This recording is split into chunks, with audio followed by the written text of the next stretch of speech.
ganito, Madam President? Kasi po matagal ko nang sinasabi, 9 na buwan na po ang nakararaan, ngunit ayaw nating ituloy ang pag-iimbestiga sa flood control scandal. Isang pinakamalaking nakawan sa ating bansa. Parang ninakawan ng isang pamilya sa tanghaling tapat. At ang mga magnanakaw ay hindi nakamaskara. Nakakurbata lahat. Nakabarong Tagalog. Paano hindi masisira ang kumpiyansa ng mamamayan kapag tinalikuran natin ang ganong pananagutan? Ano pong sinabi pa sa akin? Imbes na sagutin nila yung privilege speech ko noon, na sa pamimilit ko na, eto pong tungkulin natin eh. Naging PNP chief kayo. Ako po'y humanga sa inyo noon.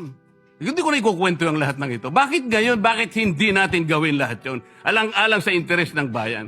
Kaya po tayo sumadsad ngayon dahil yung pananagutan na yun, pinipilit po nating pigilin. Ang dami po nating pinagtatakpan. Tumayo siya, imbes na sagutin niya ang aking sinasabi. Ano po sinabi niya?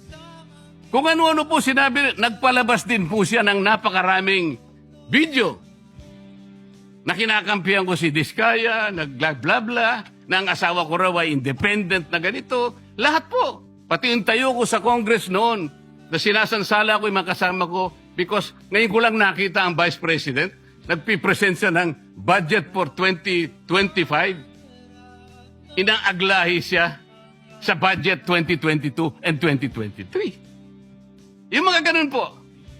Bakit po ngayon biglang nagbago ang kulay natin? Bakit po ganyan tayo ngayon? Bakit po napakababa?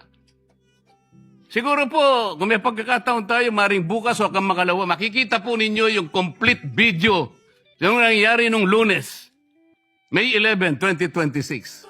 Kung paano, alas 7 pa lang ng umaga, nandito na yung tropa ng NBI na nakipag-coordinate sa opisina ng OSAA. Sapagkat balak pala nilang hulihin ang isang senador. Hindi po ba? Nagkaroon na po ng admission. Tinanong ko pa nga yung ating former SP kung nakita niya yung warrant of arrest. Pinakita ba sa'yo? Sabi naman niya, hindi. Naniwala po ako ron. Ngunit bakit sinabi niya, kung mag-coordinate kayo sa USAA.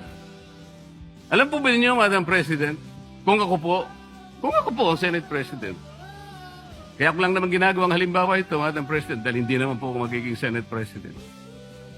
Kung ako lang, hindi ko papayagan yon, Madam President. Bakit po? Respeto na lang sa premises ng institusyon na ito. Gawin niyo ang gusto niyong gawin. Huwag dito. Nakikiusap ako, utang na loob. Huwag dito. I will do that. Pero ano po nangyari? And the rest is history. Hinabol po ng hinabol, kamutik na pong nahulog sa hagdanan ng Senator Bato. Ganun po ba ang pagtrato sa isang senador? Sinasagot ko po yung tanong, bakit po tayo nagkaganito? Isipin po ninyo, bakit hindi kayo magsimula doon? Meron po bang isa sa mga minority counterparts natin ngayon, Madam President? Meron po bang isa na sumama sa akin nung ako'y nagsasalita na parang si John the Baptist, ako na lang ang isang nagsasalita. Ituloy natin ang investigasyon. Meron po ba silang lakas ng loob na samahan ako? Madam President? Wala po. That's why I'm objecting to the motion. Wag po tayong balat sibuyas. Wag po tayong balat sibuyas. Salamat po, Madam President.